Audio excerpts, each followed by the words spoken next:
What's up, everyone? Raven Knight here, and welcome back to RNNC on this dark and dreary, stormy night in New England. So, we have had two thunderstorms back to back tonight in New England, and I'm to the point I just don't not like making sure that you guys have podcasts. And I figured that maybe it would add some nice ambiance to make the atmosphere a little more fun. So, for those tuning in for the very first time, please feel free to subscribe and click all notifications if you like my content. And for those returning, well, you know how I look at you. Love you all. Hearts. Mwah! All right. So, tonight's podcast, I'm going to be taking you back to October 3rd of 1996, the day Susie Q released on the Disney Channel in the US. So, let's get nostalgical, shall we? Susie Q was a TV movie that was fantasy comedy based. It was written by Shuki Levy and Douglas Sloan, and it was directed by John Blizak. It starred the amazing and beautifully talented Amy Jo Johnson of Mighty Morphin Power Rangers. Many of you may know her as the Pink Ranger or Kimberly Hart. And Justin Whalen of Child's Play. Yes, the Child's Play. He played teen version of Andy. Now, fun fact, Amy Jo Johnson in more recent years is known for her roles in Felicity as well as Jules on Flashpoint, and some might know her as a singer. Justin Whalen has since retired from acting and had become a teacher, though he has been in movies such as Dungeons and Dragons, as well as a TV show called Lois and Clark, The New Adventures of Superman. Susie Q was originally aired in Germany on a channel called Super RTL, but it did also air on October 3rd of 1996 on the Disney Channel as a Disney Channel premiere film. Now, in case any of you are confused, a Disney Channel premiere film was basically the original Disney Channel original movie. It just obviously was easier to say DCOM. So they kind of renamed it that. Let's move forward. Susie Q's entire movie is a bit complex, as it starts off on a slight tragic opening and then quickly shifts into a modern day setting. Susie Q begins in a 1955 timeline in a fictional town called Willow Valley, which is located in the movie in Washington, where we are immediately introduced to Susie Quinn. Susie Quinn is preparing for her winter formal dance, but sadly, her and her boyfriend, Johnny, never make it to their destination. Johnny and Susie are unfortunately unalived by a drunk driver, throwing their car off the bridge and into the dark and cold water below, where they unfortunately meet their tragic fates. Now, remember how I said this movie quickly shifts into a modern day timeline? Well, the majority of this movie takes place in 1999, which means it has quite literally been 44 years since Susie and Johnny passed away. Once we are transitioned into the main story's 1999 timeline, we learn about a young man named Zach, his sister Terry, and his mother, who are now adjusting to a recent loss of Zach's dad. We also learn that Zach's family moves into a new home and that his dad passed away in a car accident while trying to attend Zach's basketball game, forcing Zach to abandon the sport altogether. I am going to intentionally spare some of the movie details here because it gets kind of basic stuff that could trigger some of my viewers, especially if they are currently experiencing those issues. So, I do care about you all, so. Zach stumbles upon a bracelet unknowing that it belonged to Susie while fishing with his sister, Terry. This bracelet allows Susie to manifest before Zach, pushing him to research her, revealing facts about her passing. Ultimately, Susie winds up traveling with Zach to his school, now aware that he is physically the only one who can see her.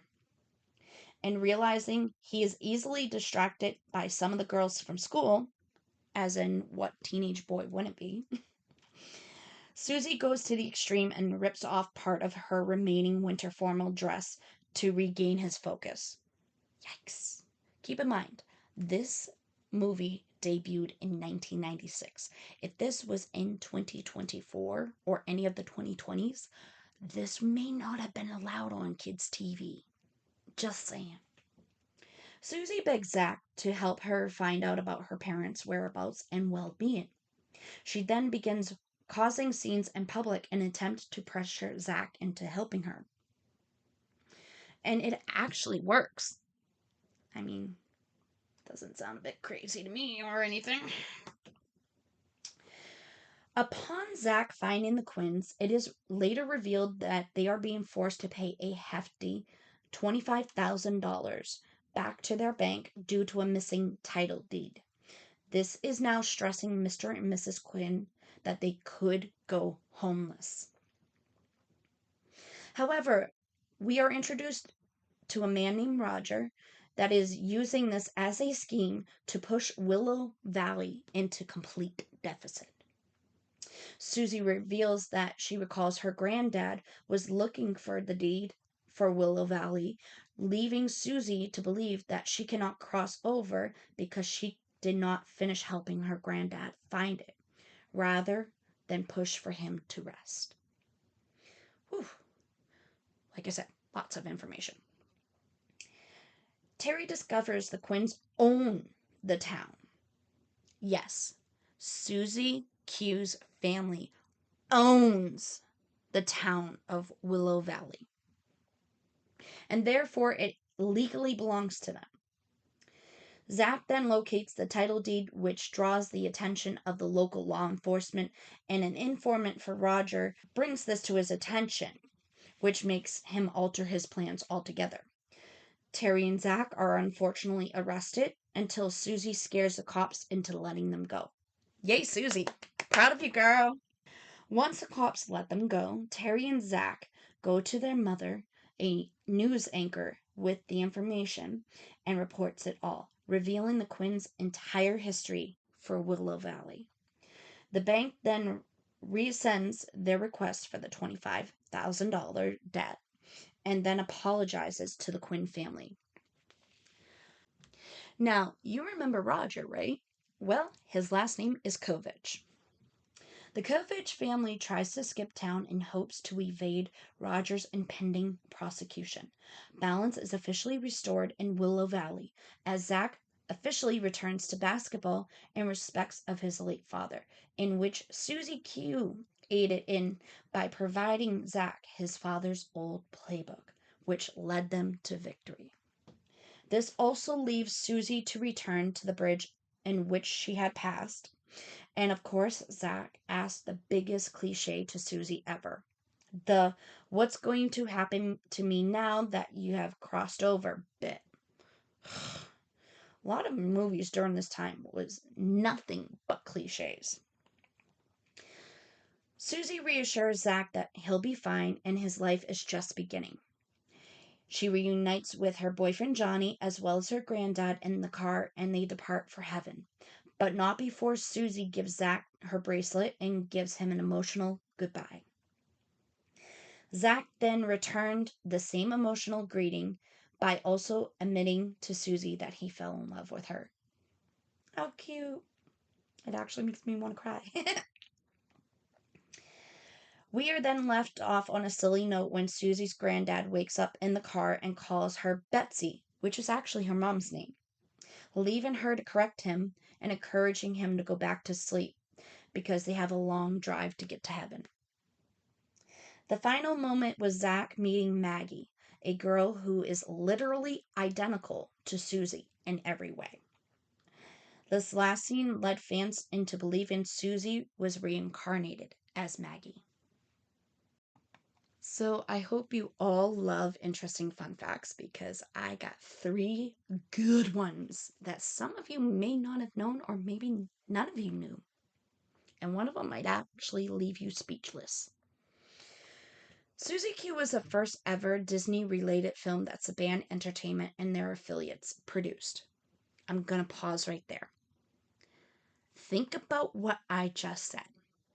Susie Q was the first Disney-related film Saban Entertainment and their affiliates produced for the Disney Channel. So, yes, that means Amy Jo Johnson was never contracted by Disney to do this movie. She was contracted by the same people she was contracted to play Kimberly Hart on Mighty Morphin Power Rangers by. Let that sink in. If you know, you know. The movie was technically commissioned by Disney on behalf of Super RTL and the Disney Channel, but it was produced specifically by Saban's company Libra Pictures, which was geared more towards adults rather than the Saban name, which was geared towards children. Again, let that sink in. Susie Q had a viewing rating of TV-G due to it being previously cut for profanity, but not all of it was removed before debuting on the Disney Channel. Okay, now I'm going to answer all the questions that you folks probably have, which is, what happened to Susie Q? All right. So the answer to this question is rather kind of complicated, actually. There are a couple logical answers, so I'm going to start with the easiest one first. The easy answer is starting at the turn of the new millennium, year 2000-ish, Disney decided to stop showing this movie altogether. There was a lot of mystery behind their reason to. Some didn't believe it. Well, others did. Their excuse? Profanity. I know. You're saying, Raven, that makes no sense. I know it doesn't. Because that would mean they would have had to cut more of the movie. My honest opinion, I think the reason Disney stopped airing this was pretty black and white and simple. The subject of teen tragedy, inebriated driving, as well as the said air quote profanity, which I don't recall being in the movie at all. Maybe that was Mandela effect. Maybe I just was too young and didn't care, and I ignored it. As a child of the 90s, a lot of parents were strict on what they wanted their children watching. Some parents were even willingly sheltering their kids from stuff like this intentionally, to save them from the trauma. I believe this could have proven to be the most realistic, logical explanation for why Susie Q was being pulled. Then there is the other reason that I came up with. It was most likely probably because of the fact that it appears on Disney, and Disney never truthfully had the complete rights to Susie Q, which could prove to be a major problem. Because if they didn't have the full rights to it, they couldn't mass market the movie how they wanted to. So, yes, Disney's name was on the movie, and it was viewable on the Disney Channel. But technically, Saban and their affiliates owned it. And now we all know how Saban loves to run their things. Like I said before, if you know, you know. The future Susie Q. Listen, folks, I'm going to be 100% honest and real with you here. The reality says I don't ever see Susie Q starring Amy Jo Johnson and Justin Whalen ever being revived in today's society for obvious reasons. And as much as it pains me to say that, I really wish it would be. If it was up to me, it would be. But today's society is full of a lot of people known as air quote cancel culture and Karens. And because of that, I don't think the airing of Susie Q in 2024 would be the best received on Disney Channel today. And I'm sure a lot of you can agree with me on that.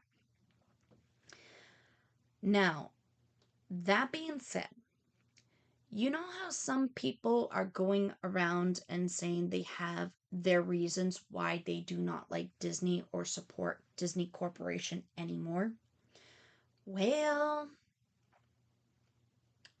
this is one more reason to add to that list. Because somebody in Disney Corporation had the bright idea to turn their bright idea into an executive decision and pulled Susie Q from ever being aired on the Disney Channel again. Disney Corporation made it so much easier, and I mean extremely easy, for Saban Entertainment to pull the movie completely from print. What does that mean? It's simple.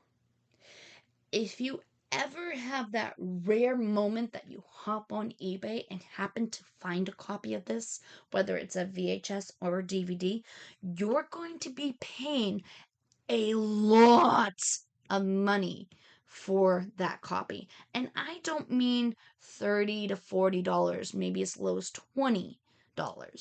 No, it's going to be at least a minimum of $100. Because this movie is now basically irreplaceable. If you have a copy of it, it became a collector's item. And they're not distributing it for any future releases on DVD or, let's say, Blu-ray for anyone to buy.